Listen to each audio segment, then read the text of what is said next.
Panoorin natin itong ating idol, walang iba kundi si Efrelyn Fernandez. Ito isang content creator, isang vlogger dito sa Middle East. Grabe, nakaipon siyang ganyang kadaming pera. Mapapasana all na lang talaga ako nito. Wala akong ipon na ganyan, sa totoo lang. Ano bang amoy-amoyin ko? Ito na lang kayang kamay ko ang aamoyin ko. Hoy, sana naman ito. Ano?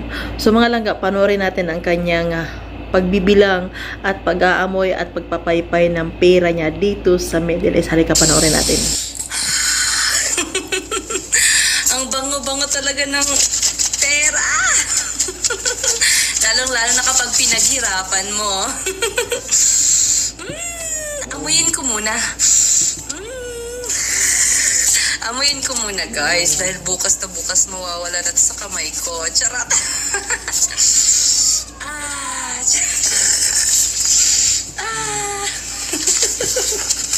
Tupiin ko na nga, baka mahulog pa.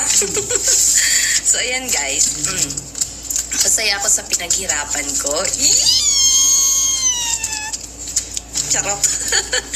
Alam nyo dati, noon, like, natatakot pa akong gumasto kahit 50 real. So, yung 50 real na yan, in 2 years, binabudget ko yan sa shampoo ko. Okay? So, ngayon, alhamdulillah, yan guys. Oh. So, ayan na nga guys, yung gagawin ko dito sa pera is hindi ko siya bibilhin. Okay? Hindi ko siya bibilhin. Ang gagawin ko dito is iiwan ko siya sa amo ko. Iiwan ko siya sa amo ko, pero syempre, mautsak tayo. Papipirmahin ko siya ng agreement. Gagawa ko ng agreement ngayon para pipirmahan niya na may pera ako sa kanya. So, ano sa palagay niyo? Okay yung gagawin ko, guys? Or hindi? So, mas okay na yung advance tayo mag-isip, diba? Kaysa syempre pagdating sa pera, alam mo na anong nagagawa ng tao. So, lahat ng eto kasi plano ko kasi sa pera ko is gagawin ko siyang dollar. Sana papalitan ko siya ng dollar para pag uwi ko ng Pilipinas, ano na lang, like tawag dyan, dollar na lang yung idadalhin ko papunta ng naipong pera. Ako talaga wala akong naipong pera.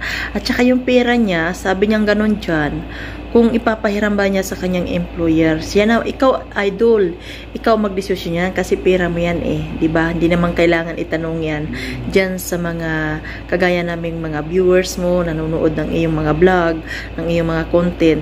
Ikaw ang nakakaalam yan, siyempre, sa tagal mo ba naman dyan, at tingnan mo naman, uy, buti ka pa, magmarites tayo, magmamarites ako sa'yo, buti ka pa, nakakaipong ka ng ganyan. Ako wala talaga, as in, sa totoo lang, at hindi lang ha, in fairness lang idol, wala akong ipapaypay. Alam mo kung bakit? Kasi wala pa talaga akong naipon.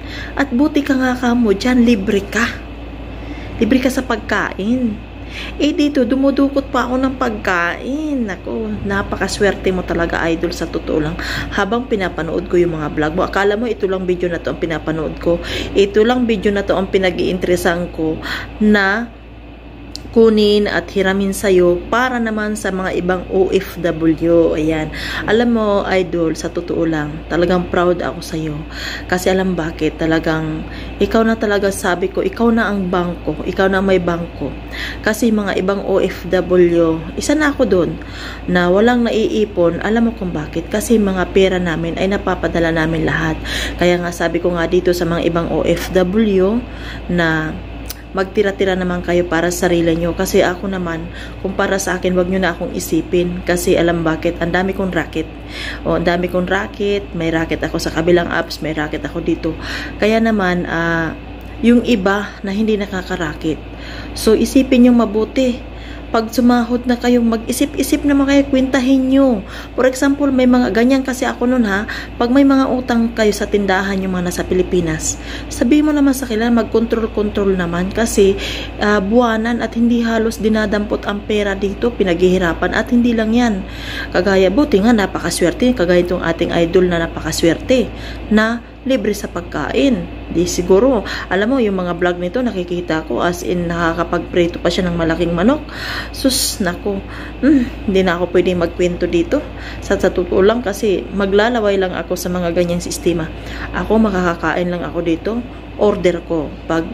Kasi, nako, mahirap na magkwento eh. Kaya nga, tiyaga lang talaga. Kung wala lang akong pangarap talaga, ay sus nako. Pero alam nyo kung bakit. Kaya nga, itong ginagawa ni Idol Efrain Fernandez, ano na to parang simbolo na natin to hulma na natin to na kailangan mag-ipon tayo mga OFW. Hindi sa tanang panahon na puro tayo padala ng padala at yun na nga lang. Sa totoo lang aminin ko sa inyo, yung pera ko napunta sa lahas. Yun ang aking pera napunta sa lahas. Pero yung hawak na ganyang karami kay Idol, wala akong ganyan karaming hawak ganyan kay Idol, sa totoo lang, kasi lahat ng mga pera ko napunta sa lahas dahil ako pagdating ko ng Pilipinas kasi as in pera din yun, diba? At papaano naman nakaka-sideline naman ako sa ibang mga social media, kaya ayan, at go lang Idol. Ayan, yung sinasabi mo dyan na pahihiramin mo yung iyong amo, nasa iyo na yan. Nasa iyo na yan kasi sa tagal mo ba naman yan? Siyempre, at saka napanood ko yung video mo noon na yung naano mo yung alaga mo. Alam mo na, ako dun, believe ako sa amo mo Sa totoo lang, kung napanood mo tong video ko na to, believe ako sa amo mo. Kasi kung iba-iba pa yun, abay, yung sabi mo nga, yung iba-iba pa, abay, matagal ka na. Kung anong ginawa sa'yo, diba? Pero yung amo mo, nandyan ka pa rin. Dahil bakit? Sa pagtitiwala sa'yo, sa tagal mo ba naman dyan, lahat na alam na nila yan. Alam na nila kung anong ugali mo, kung anong dapat na manatili ka pa dyan. O, diba? So, Idol, ayan, good luck sa'yo, Idol. At masasabi ko lang na ikaw na ang kadama na hinahangaan namin ng mga kapwa rin kadama. Kasi sa dami mong ipon, at talagang nakakaipon ka talaga. At hindi lang yan, at yun na nga, go lang. At saka go lang din sa yung love life. Uy, napanood ko to. Nakakatawa, Idol, ang mga pinagagawa mo. Ayan, thank you so much dyan. Tsaka of course, yung pagsasayaw mo lahat ng mga ini-endorse mo mga product, nakikita ko yan, Idol, sa totoo lang. So maraming salamat dyan sa panonood nyo ng aking mga reaction video. At sana itong video ko na to, makita to ni Idol, diba? Ay, nako, Idol. Thank you so much sa inyong lahat.